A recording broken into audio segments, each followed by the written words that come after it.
नमस्कार, आपका स्वागत है बिहार भी न्यूज चैनल में। आपने अभी तक इस चैनल को सब्सक्राइब नहीं किए हैं तो लाल रंग का बटन दबाकर सब्सक्राइब कर लें और बगल के घंटे को बजा दें ताकि बिहार के ताज़ा खबरों से संबंधित लेटेस्ट वीडियो सबसे पहले आप तक पहुंचे। इस वक्त मुख्यमंत्री नीतीश कुमार शिक्षा विभाग ने जारी किया निर्देश, कहा एसटी आबादी वाले क्षेत्र स्कूल। अनुसूचित जाति एवं जनजाति कल्याण विभाग ने प्रखंड स्तर पर जमीन उपलब्ध की मांगी जानकारी। एससी और अनुसूचित जनजाति की है, उसमें उनके लिए मॉडल आवास स्थापना हो के लिए अनुसूचित एवं जनजाति कल्याण विभाग की ओर से सभी जिलों के प्रखंड स्तर पर जमीन उपलब्ध के बारे में जानकारी मांगी गई है। एससी एसटी मॉडल विद्यालय की स्थापना का टास्क मुख्यमंत्री की ओर से विभाग को मिला है। विभाग से मिली जानकारी के मुताबिक प्रत्येक मॉडल 2 तक संचालित किया जाएगा।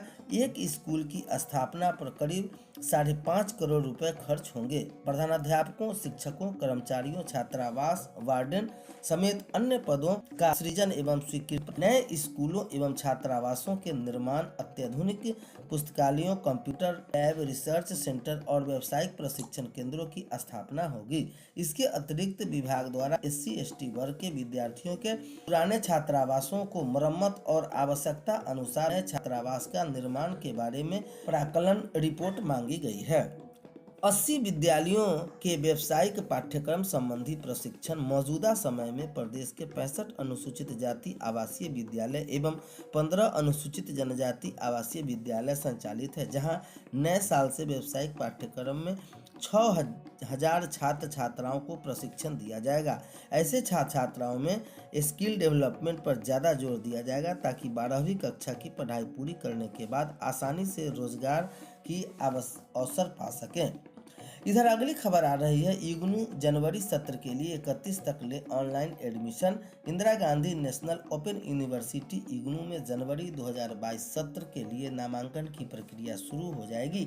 छात्र 31 जनवरी तक ऑनलाइन नामांकन ले सकते हैं और इंडिया में 245 कोर्स में छात्र नामांकन ले सकते हैं। पटना रीजन में 196 कोर्स है जिसमें छात्र ऑनलाइन नामांकन ले सकते हैं। रीजनल सेंटर के अंतर्गत 140 कोर्स है जिसमें छात्र नामांकन लेकर सीधा सेंटर पर पढ़ाई कर सकते हैं। रीजनल सेंटर में एक मॉडल स्टडी सेंटर बनाया गया है। इसके अतिरिक्त अलग अलग कॉलेजों में भी स्टडी सेंटर बनाए गए हैं जहां पर इग्नू के छात्रों को काउंसलिंग क्लास होती है। एससी एसटी वर्ग के छात्र 55 कोर्सों में ले सकेंगे निःशुल्क नामांकन। इग्नू ने अपने जुलाई सत्र के स्कीम को जनवरी सत्र के लिए भी एक्सटेंड कर दिया है। इसके तहत छात्र छात्राएं जो एससी एसटी वर्ग में आते हैं वे 55 कोर्स के निःशुल्क नामांकन ले सकते हैं।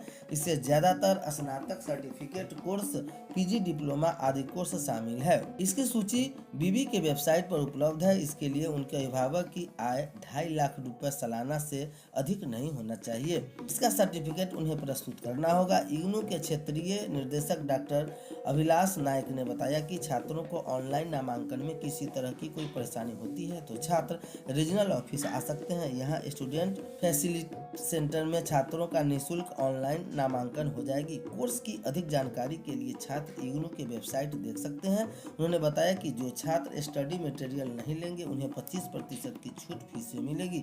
ऐसे छात्र ऑनलाइन स्टडी मटेरियल से पढ़ाई कर सकते हैं। स्टाफ सिलेक्शन कमीशन के कंबाइंड ग्रेजुएशन लेवल एग्जामिनेशन 2021 के लिए जारी किया नोटिफिकेशन।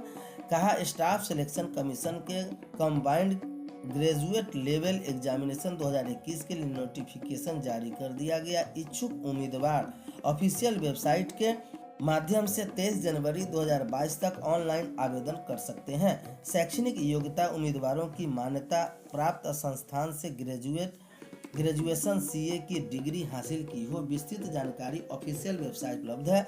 आयु सीमा सामान्य वर्ग के उम्मीदवारों के लिए आयु 18 से 30 वर्ग के बीच होनी चाहिए, जबकि आरक्षित वर्ग उम्मीदवार को सरकारी नियमानुसार आयु सीमा में छूट दी जाएगी। वेतनमान चयनित उम्मीदवारों को तय नियमों के अनुरूप प्रति माह वेतन दिया जाएगा। आवेदन शुल्क सामान्य वर्ग के उम्मीदवारों को शुल्क के रूप में 100 रुपये देना होगा, जबकि आरक्षित वर्ग के उम्मीदवारों को आवेदन शुल्क में छूट प्रदान की जाएगी।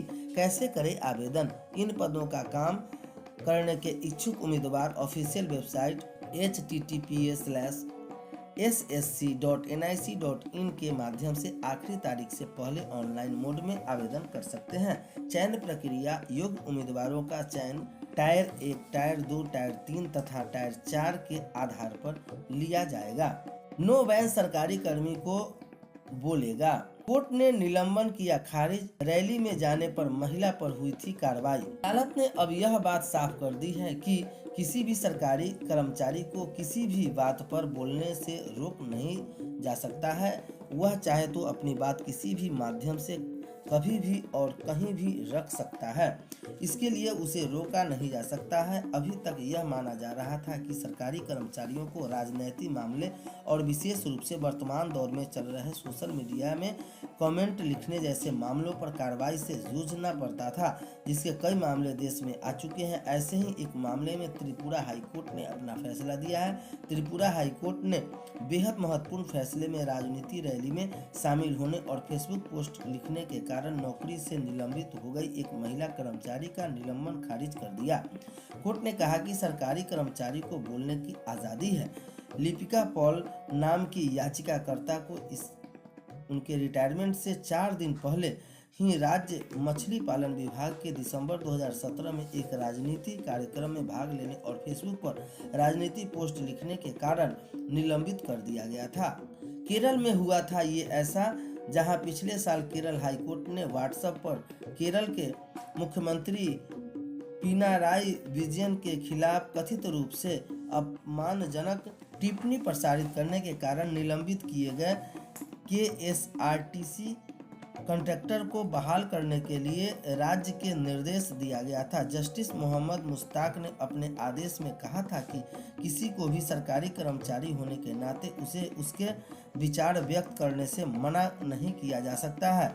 ऐसे में एक लोकतांत्रिक समाज के प्रत्येक संस्थान लोकतांत्रिक प्रणाली से संचालित होते हैं। सही आलोचना एक सार्वजनिक संस्था को संचालित करने का एक बेहतर तरीका है। टीईटी पास शिक्षकों को अनदेखी कर रही है सरकार। 2009 में शिक्षा का अधिकार अधिनियम लागू होने के बाद से ही पूरे देश में शिक्षक बनने के लिए शिक्षक पात्रता परीक्षा टीईटी अनिवार्य किया गया एवं 2010 में बिहार में RTE लागू होने के बाद 2011 में शिक्षकों की नियुक्ति के लिए पात्रता परीक्षा आयोजित की गई। इसमें करीब 26 लाख अभ्यर्थी शामिल हुए और 1.5 लाख उत्तीर्ण हुए। टीईटी परीक्षा उत्तीर्ण होने के बावजूद भी बिहार सरकार द्वारा इनका नियोजन कर दिया गया, जबकि बिहार के पड़ोसी राज्य उत्तर प्रदेश, झारखंड और उत्तराखंड में टीईटी उत्तीर्ण शिक्षकों की सहायक अध्यापक के पद पर नियुक्ति की जाती है। समान काम समान वेतन केस में उच्च न्यायालय के आदेश के पारा 78 को भी बिहार सरकार लागू नहीं कर रही है। टीईटी परीक्षा के आधार पर बहाल पूरे बिहार में करीब 1.25 लाख शिक्षक हैं जो RTE और NCTE के सारे मापदंडों